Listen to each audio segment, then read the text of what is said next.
Olha, a última semana de janeiro de 2026 foi uma daquelas que entram para a história do mercado financeiro aqui no Brasil. Foi uma verdadeira tempestade perfeita de fatores que levou os indicadores para níveis que a gente nunca tinha visto. Vamos entender juntos a anatomia desse rally. 183 mil pontos, é isso aí. Esse foi o número que brilhou nas telas, a máxima histórica do Ibovespa durante o pregão. Um marco que, claro, levantou uma pergunta na cabeça de todo mundo.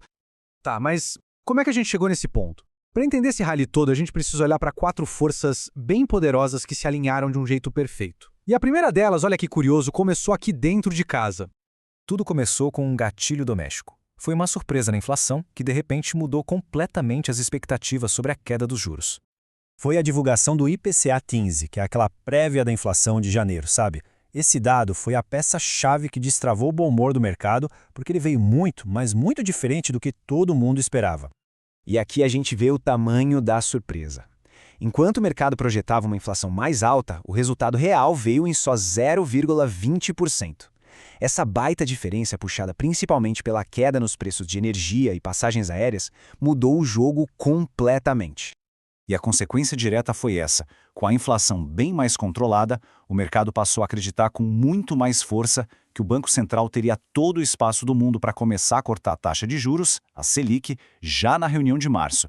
E juros mais baixos, a gente sabe, tendem a estimular a economia e, claro, a bolsa. Isso leva a gente para um conceito que parece complicado, mas não é: a marcação a mercado.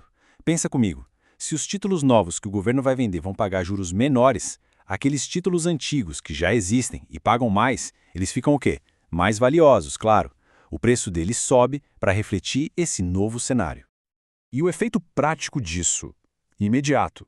Títulos públicos de longo prazo, como o Tesouro IPCA+ 2065, chegaram a se valorizar cerca de 8%, um ganho bem expressivo impulsionado diretamente por essa nova perspectiva para os juros.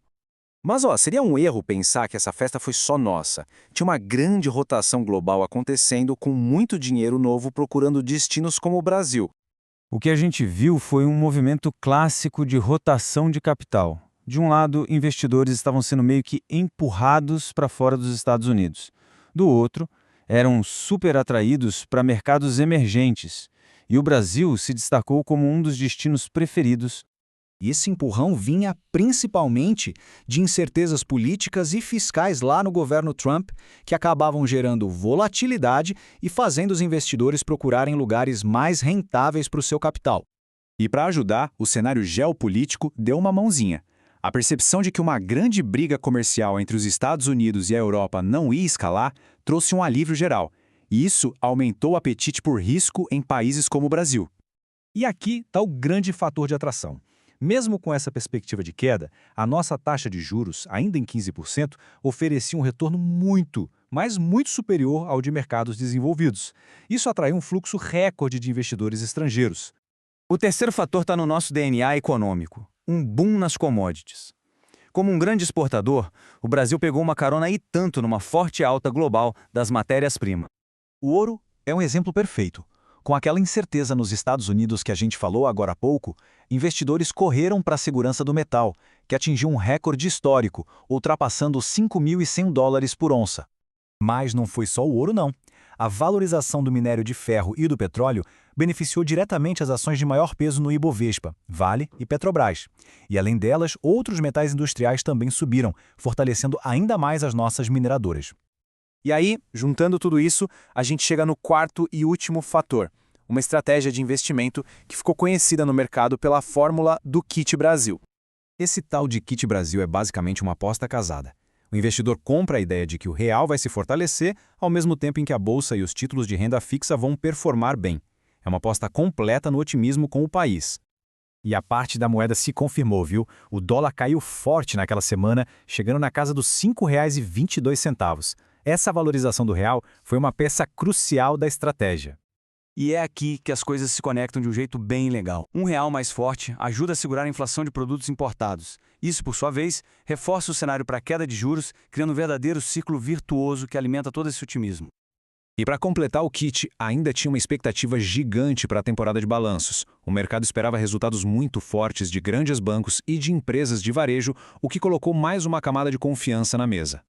Então, o ponto crucial é este.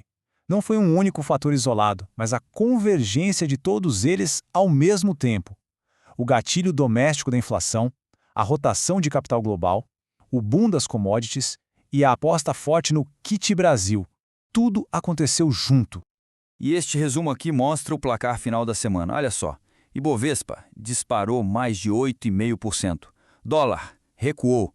Ouro bateu o recorde. E os títulos públicos se valorizaram. Foi uma semana de ganhos em praticamente todas as frentes. Uma sintonia que, olha, é rara de se ver. A semana foi sem dúvida nenhuma histórica. A combinação de fatores foi rara e muito poderosa. Mas isso deixa a gente com aquela grande questão para o futuro, né? Essa tempestade perfeita foi um evento isolado, um ponto fora da curva, ou será que foi o início de uma tendência mais duradoura? Essa é a pergunta de $1 milhão que o mercado vai tentar responder nos próximos meses.